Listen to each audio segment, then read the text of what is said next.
Hello बच्चों, स्वागत है आप सभी का स्वास्थ्य साइंस क्लासेस में।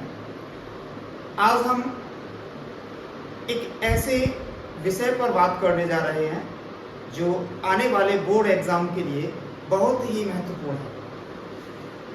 जैसा कि सभी बच्चों को लगता है कि जो केमिस्ट्री है, ज़्यादातर सभी बच्चों को लगता है कि जो केमिस्ट्री है बहुत ही डिफिकल्ट विषय है। ज़्यादातर बच्चे इससे डरते हैं, घबराते हैं और पढ़ने में बिल्कुल भी इंटरेस्ट नहीं लेते हैं। केमिस्ट्री इतना भी बोरिंग और इतना भी डरावना विषय नहीं है। बस हमें अच्छी रणनीति के साथ बड़े ही नियमित रूप से इसे पढ़ते रहना है। अब बोर्ड एग्जाम नज़दीक आ गया है और मोस्टली बच्चों का अभी तक एक भी चैप्टर क्लियर नहीं हुआ। इनका है, अच्छी बात है, लेकिन मुझे लगता है कि अभी तक कुछ बच्चों ने तो शुरुआत भी नहीं की हुई। तो अभी कोई ज़्यादा समय नहीं व्यर्थ हुआ है। हम अभी भी बचे हुए समय में अच्छा कर सकते हैं। इसके लिए हमें क्या करना होगा, एक सही रणनीति के साथ, एक सही स्ट्रेटजी के साथ केमिस्ट्री को एक लयबद्ध तरीके से बचे हुए समय में अच्छे से नियमित रूप से तैयार करना होगा। इसके लिए हमें क्या करना होगा, सबसे पहले तो हमें ये पता है कि बोर्ड एग्जाम लास्ट तुम्हारी फरवरी या स्टार्टिंग मार्च में 15 मार्च या 20 मार्च तक हो जाने हैं शुरू। और हमारे पास इस हिसाब से जो समय बचा है वो मात्र 5 महीने है। अक्टूबर आधा सा निकलने जा रहा है। अक्टूबर, उसके बाद नवंबर, दिसंबर, जनवरी, फरवरी, थोड़ा सा मार्च का समय भी मिल सकता है। अब इन बचे हुए समय में हमें किस तरीके से तैयारी करनी है, तो केमिस्ट्री के लिए सबसे पहले तैयार करने के लिए हमें क्या करना है, सबसे पहले हमें उसके चैप्टर पता हो कि कौन सा चैप्टर है, कितने नंबर का एग्जाम में आता है, और फिर उन चैप्टरों में कौन कौन से टॉपिक्स हैं, और फिर उन टॉपिक्स में तुम्हें कौन सा टॉपिक्स आता है और कौन सा टॉपिक नहीं आता है। तो जो नहीं आता है उसे अच्छे से क्लियर करना है, ज़्यादा मेहनत करनी है, बार बार रिपीट करना है, और जो आता है उसको और ज़्यादा रिपीट करना है, क्योंकि जो आता है उसे तो हमें स्ट्रॉन्ग और करना है, जो कम आता है उस पर हमें फोकस करना है। तो सबसे पहले हम लोग आज ये देखेंगे कि हमारे केमिस्ट्री के 12th के सिलेबस में कौन कौन से चैप्टर हैं, फिर उनमें कौन कौन से टॉपिक हैं, और ये जो चैप्टर हैं ये कितने कितने नंबर में बोर्ड एग्जाम में आने वाले हैं। जैसा कि सबको पता है, यूपी बोर्ड 12th 70 नंबर का थ्योरेटिकल एग्जाम होता है, इसमें 30 नंबर का प्रैक्टिकल है, और सीबीएसई में 80 नंबर का थ्योरेटिकल एग्जाम होना है और 20 नंबर का प्रैक्टिकल है। तो हम दोनों का सिलेबस सेम ही है, सब एनसीईआरटी पर बेस्ड है। तो हम शुरू करते हैं कि हमारे पास इस बचे हुए समय में किस तरीके से हम तैयारी करें। तो उसके लिए हम सबसे पहले ये देखते हैं कि हमारे पास रसायन विज्ञान में, केमिस्ट्री में कौन कौन से चैप्टर हैं। तो पहला अपना जो चैप्टर है जो तुम्हारा फिजिकल केमिस्ट्री का है वो है विलयन सॉल्यूशन। बोर्ड एग्जाम में इसमें से 8 नंबर का आता है, 8 मार्क्स। बोर्ड एग्जाम में इसमें से 8 नंबर का आता है, क्योंकि इसमें न्यूमेरिकल्स हैं, इसलिए इसमें से 8 नंबर का आता है। ये तुम्हारा पहला चैप्टर है। अब इस पहले चैप्टर में हमें कौन कौन से इंपोर्टेंट टॉपिक पढ़ने हैं, वो है तुम्हारे सबसे पहला टॉपिक है इसमें विलयन के प्रकार, विलयन के प्रकार, टाइप ऑफ सॉल्यूशन। फिर हमें पढ़ना है इसमें कि विलयन की सांद्रता जो है, सांद्रता ज्ञात करना, विलयन की सांद्रता ज्ञात करना। सांद्रता कैसे ज्ञात करनी है? हमें मोलरता में,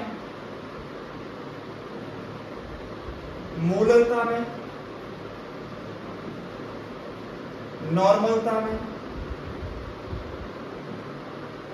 प्रतिशत में, मोल अंश में, मोल फ्रैक्शन जिसे कहते हैं, मोल अंश में, फॉर्मलता में, ग्राम प्रति लीटर में, इन सभी में हमें विलयन की सांद्रता ज्ञात करनी है। तो ये भी महत्वपूर्ण टॉपिक है, इनसे एक न एक न्यूमेरिकल अवश्य आता है। फिर हमें अगला टॉपिक, हमें हेनरी का नियम,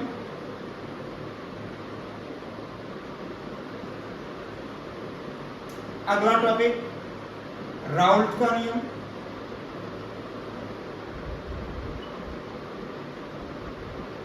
अगला टॉपिक अणुसंख्य गुण, अणुसंख्य गुण।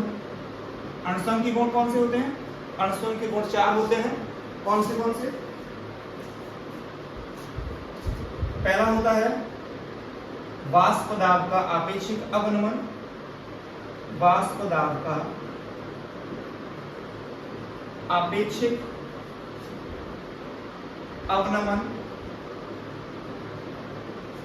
दूसरा होता है क्वथनांक का उन्नयन,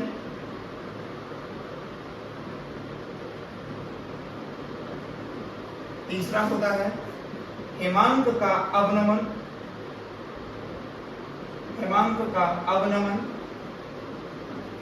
चौथा है परासरण दाब। इसके बाद अगला टॉपिक है तुम्हारा रासायनिक दाब के बाद, अणुसंख्य गुण के बाद वान हाफ गुणांक,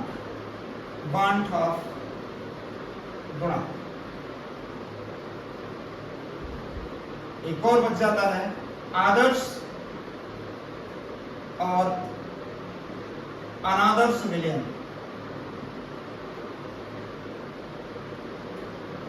बस ये विलयन के अंदर महत्वपूर्ण टॉपिक हैं, इनको बस अच्छे से क्लियर कर लेना। पहले ये देख लो कि इनमें से हमें कौन कौन सा टॉपिक अच्छे से आता है, और हमें जो टॉपिक अच्छे से नहीं आता है उस पर फोकस करो, और जो अच्छे से आता है उसे बार बार रिपीट करो। ठीक है, अगला चैप्टर जो है, स्क्रीनशॉट ले लेंगे इसका, ले लें स्क्रीनशॉट। दूसरा जो चैप्टर है विलयन के बाद,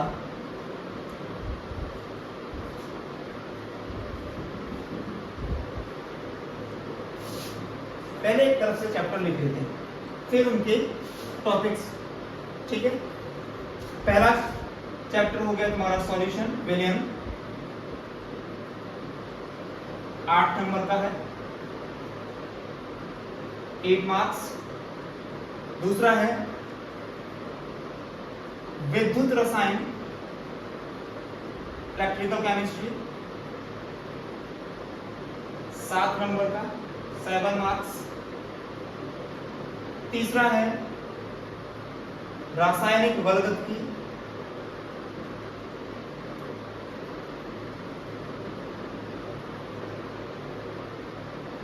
7 मार्क्स। चौथा है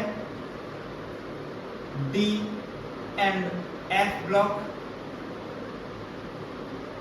तत्व, 6 मार्क्स। पांचवा है, यह है तुम्हारा, इसे कहते हैं हम फिजिकल केमिस्ट्री, और ये है तुम्हारी इनऑर्गेनिक केमिस्ट्री, अकार्बनिक रसायन। पांचवा है तुम्हारा उपसह संयोजन यौगिक,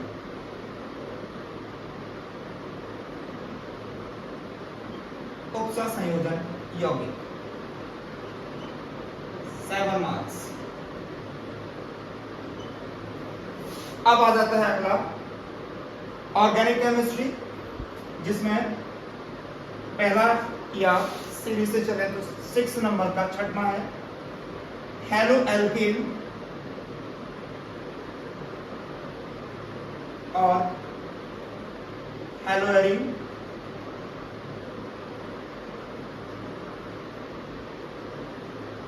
सेवन मार्क्स। सातवां है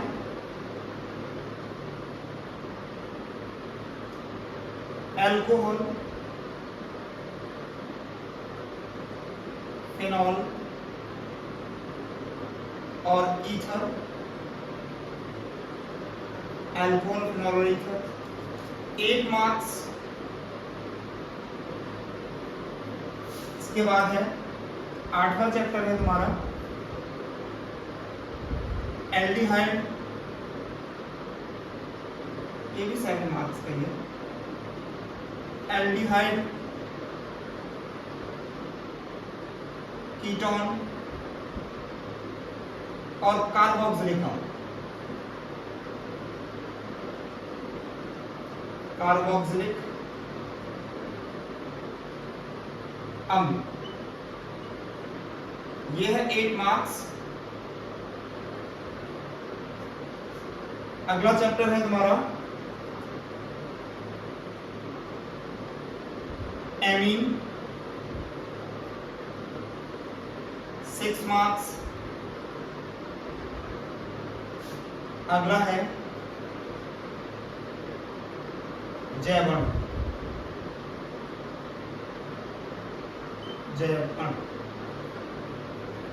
ये है तुम्हारा 7 मार्क्स। Number 70 marks. 70 मार्क्स। अब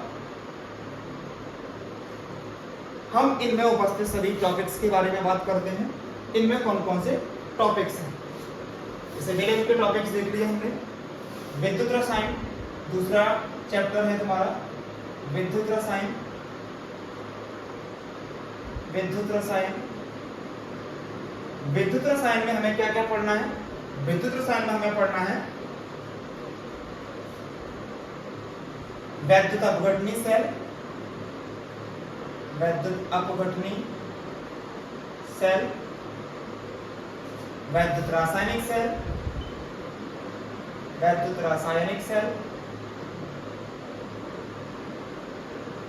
कितने मार्क्स का? ये 7 मार्क्स का है। 7 मार्क्स। वैद्युत रासायनिक सेल, ईएमएफ, इलेक्ट्रोड विभव, विभव, मानक इलेक्ट्रोड विभव, मानक इलेक्ट्रोड विभव,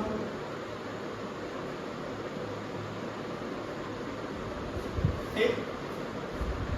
इसके बाद नस्ट इक्वेशन, नस्ट समीकरण।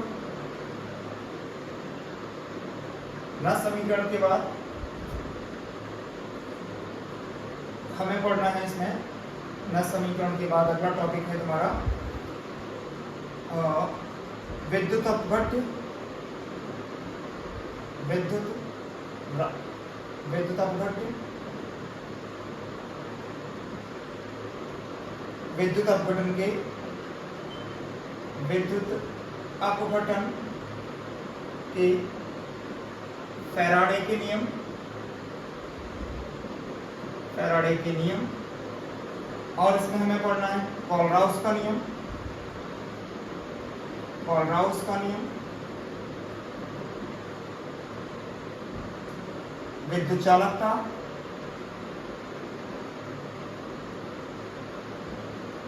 विशिष्ट चालकता,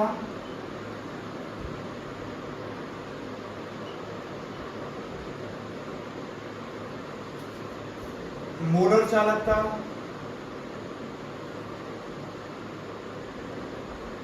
तो लैंप की चालकता,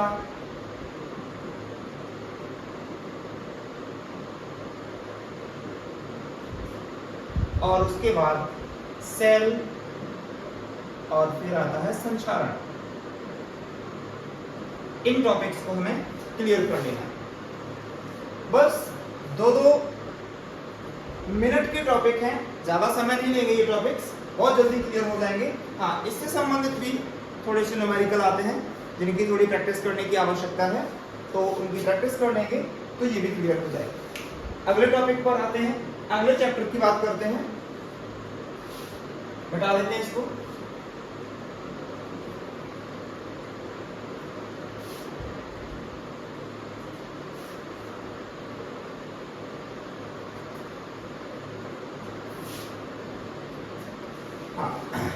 अगला चैप्टर है हमारा विद्युत रसायन के बाद रासायनिक वर्गत्ती। रासायनिक वर्गत्ती, केमिकल काइनेटिक्स कहते हैं इसे हम। ये भी 7 मार्क्स की है, 7 मार्क्स, 7 नंबर की। इसमें हमें पढ़ना है अभिक्रिया का वेग क्या होता है, अभिक्रिया का वेग क्या है, अभिक्रिया के वेग को प्रभावित करने वाले कारक क्या है, अभिक्रिया के वेग को प्रभावित करने वाले कारक कौन से हैं, factors affecting the rate of reactions, अभिक्रिया के वेग को प्रभावित करने वाले कारक कौन से हैं। फिर वेग नियम क्या होता है, वेग नियम, तात्क्षणिक वेग क्या है, तात्क्षणिक वेग, औसत वेग,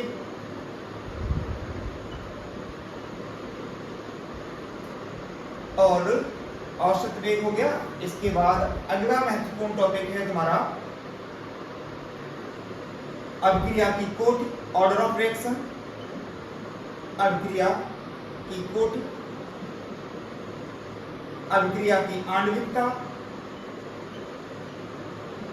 अभिक्रिया की आणविकता, मॉलिक्यूलरिटी ऑफ रिएक्शन, आणविकता, अभिक्रिया की कोटि के लिए समाकलित वेग समीकरण, समाकलित वेग समीकरण, हाफ लाइफ, अर्ध आयु, अर्ध आयु के बाद सक्रिय ऊर्जा,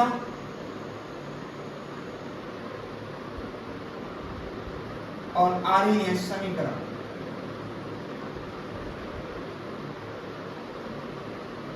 आर्हीनियस समीकरण, ये हमें पढ़ना है रासायनिक वर्गत्ती। बड़ा चैप्टर नहीं है, अच्छा चैप्टर है, इससे भी न्यूमेरिकल आएंगे। ये 3 स्टार्टिंग के चैप्टर हैं जो फिजिकल केमिस्ट्री का भाग है। इन तीनों चैप्टर से न्यूमेरिकल आना 100% तय है।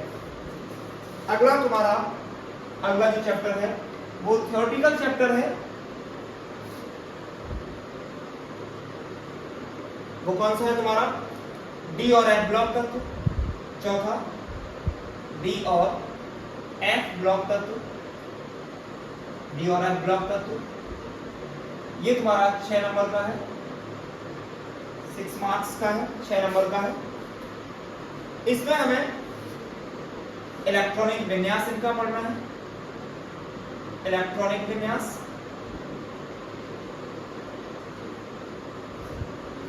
संक्रमण तत्वों के बारे में पढ़ना है डी ब्लॉक में, संक्रमण तत्व, इनके जितने भी गुण हैं जैसे कि परमाणु त्रिज्या, परमाणु व आयनिक त्रिज्या के बारे में पढ़ना है। आयनिक त्रिज्या इनकी क्या होती है, इनकी ऑक्सीकरण अवस्था क्या है, ऑक्सीकरण अवस्था के बारे में पढ़ लेना है। आयनन एंथैल्पी क्या है, आयरन एंथैल्पी पढ़ लेनी है। धात्विक गुण पढ़ लेने हैं। इनके रंगीन यौगिक क्यों बनते हैं पढ़ना है, रंगीन यौगिक। इनका चुंबकीय गुण पढ़ना है। ये उपसा संयोजी यौगिक क्यों बनाते हैं ये पढ़ना है।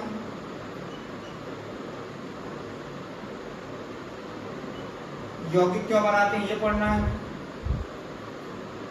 हमें पढ़ना है। ये मिश्र धातुओं और अंतराणविक मिश्र धातुओं क्यों बनाती हैं, मिश्र धातु क्यों बनाते हैं, और ये उत्प्रेरक की तरह उत्प्रेरकीय गुण क्यों व्यक्त करते हैं, इन सब के बारे में हमें डी और एफ ब्लॉक तत्वों में पढ़ना है। और इनके अलावा हमें दो तत्व हैं, एक तो KMnO4 और K2Cr2O7, इनके बनाने की विधि, कुछ रासायनिक गुण और इनके जो दोनों के महत्वपूर्ण गुण हैं ऑक्सीकारक गुण पढ़ने हैं। और ऑक्सीकारक गुण में जो इनके अभिक्रियाएं हैं जिनके साथ जिनको ये ऑक्सीकृत कर देते हैं उनको हमें आयन इलेक्ट्रॉन विधि के द्वारा संतुलित करके दिखाना है। तो आयन इलेक्ट्रॉन विधि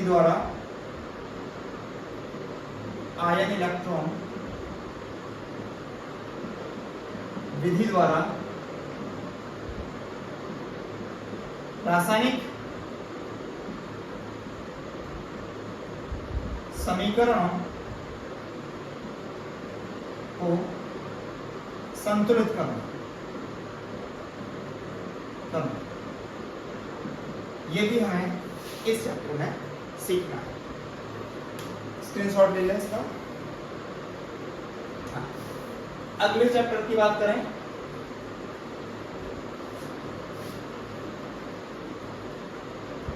तुम्हारा जो अगला चैप्टर है वो है उपसह संयोजन यौगिक।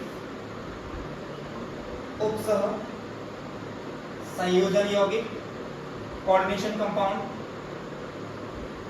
उपसह संयोजन यौगिक जिसे कोऑर्डिनेशन कंपाउंड कहते हैं। इसमें सबसे पहले हमें लिगेंड्स के बारे में पढ़ना है। लिगेंड्स क्या होते हैं, कितने प्रकार के होते हैं, ये सब पढ़ना है। हमें प्रभावी परमाणु क्रमांक के बारे में पढ़ना है। प्रभावी परमाणु क्रमांक, हमें उपसह संयोजन संख्या, उपसह संयोजन संख्या के बारे में पढ़ना है, कैसे निकाली जाएगी। हमें ऑक्सीकरण संख्या निकालने के लिए ऑक्सीकरण संख्या कैसे निकालनी है इनकी, ऑक्सीकरण संख्या ये पढ़ना है। हमें इनके IUPAC नामकरण सीखना है। उपसह संयोजन यौगिकों के IUPAC नामकरण सीखना है। हमें वर्नर का सिद्धांत पढ़ना है। हमें VBT पढ़नी है, बैलेंस बॉन्ड थ्योरी। हमें CFT पढ़नी है, क्रिस्टल फील्ड थ्योरी। और उसके बाद उपसह संयोजन यौगिकों की जो अनुप्रयोग हैं, उपयोग हैं, उनको पढ़ना, इनके उपयोग, ये हमें उपसह संयोजन यौगिकों में पढ़ना है। और ये आपका आता है 7 मार्क्स। इस तरीके से तुम्हारी केमिस्ट्री का पहला पार्ट जो है कंप्लीट हो जाता है। सिर्फ 5 ही यूनिट हैं और बहुत ही सिंपल है। थोड़ा सा हमें एफर्ट करना है और हम 35 नंबर का कंप्लीट कर सकते हैं, 35 नंबर का हम पूरा कर सकते हैं। उसके बाद आती है हमारी ऑर्गेनिक केमिस्ट्री। ये देखने में जितनी कठिन है पढ़ने में उतनी ही आसान है। बस इसके जो बेसिक रूल हैं वो हमें आने चाहिए, जो कि 11th की ऑर्गेनिक केमिस्ट्री में हम पढ़ते हैं। अगर वो हमें अच्छे से आते हैं, जैसे नाभिक स्नेही अभिक्रियाएं क्या हैं, इलेक्ट्रॉन स्नेही अभिक्रियाएं क्या हैं, किस प्रकार से इलेक्ट्रॉनों का पोलराइजेशन होता है, ये सब हमें अगर अच्छे से आता है तो हम ऑर्गेनिक केमिस्ट्री को बहुत ही सरलता से सीख सकते हैं। जैसे कि पहला चैप्टर है तुम्हारा जो 6वां नंबर का है, हेलो एल्केन। अलग टॉपिक है हेलो एल्केन। इसमें हमें एल्केन जो हेलोजन और एल्केन से मिलकर के बनते से एल्किल हैलाइड कहते हैं। एल्किल हैलाइड जो क्या होता है, alkyl halide RX alkyl halide इनके जितने भी यौगिक हैं उनको पढ़ना है, इनका क्लासिफिकेशन पढ़ना है, इनके जितने भी रिएक्शंस हैं, चाहे वो कोई सी भी प्रॉपर्टी में हो, चाहे इनकी प्रिपरेशन में हो, मतलब इनकी बनाने की विधि में हो, चाहे इनकी केमिकल प्रॉपर्टीज में हो, जो भी इनकी प्रॉपर्टीज हैं उनको हमें अच्छे से पढ़ना है। और ये भी ध्यान रखना है हर एक चैप्टर में 2 या 2 से अधिक नेमिंग रिएक्शंस जरूर होंगे, तो चैप्टर वाइज नेमिंग रिएक्शंस को अलग नोट करते जाना है, क्योंकि पेपरों में एग्जाम में नेमिंग रिएक्शन 100% आती है, तो उनको भी चैप्टर वाइज अलग अलग करते जाना है। फिर इसमें ही अगला टॉपिक है हेलोएरिन। हेलोएरिन क्या होते हैं? जो तुम्हारे एरोमेटिक कंपाउंड है और जो हेलोजन के साथ मिलकर के कंपाउंड बनाएंगे वो हेलोएरिन्स होते हैं। इन्हें हम ARX लिखते हैं। ARX मतलब बेंजीन के हेलोजन डेरिवेटिव्स होते हैं ये। सातवां जो चैप्टर है तुम्हारा अल्कोहल, फिनॉल और ईथर है। ये तुम्हारा कितने नंबर का है? 7 नंबर का है, 7 मार्क्स। अल्कोहल, फिनॉल और ईथर ये भी 7 मार्क्स का है। इसमें हमें अल्कोहल के बारे में पढ़ना है, इसकी प्रॉपर्टीज पढ़नी है, इसकी प्रिपरेशंस पढ़नी है। फिनॉल इसकी प्रॉपर्टीज पढ़नी है, इसकी प्रिपरेशंस पढ़नी है। ईथर इसकी प्रिपरेशंस और इसकी प्रॉपर्टीज पढ़नी है। 8वां चैप्टर है तुम्हारा एल्डिहाइड, कीटोन और कार्बोक्सिलिक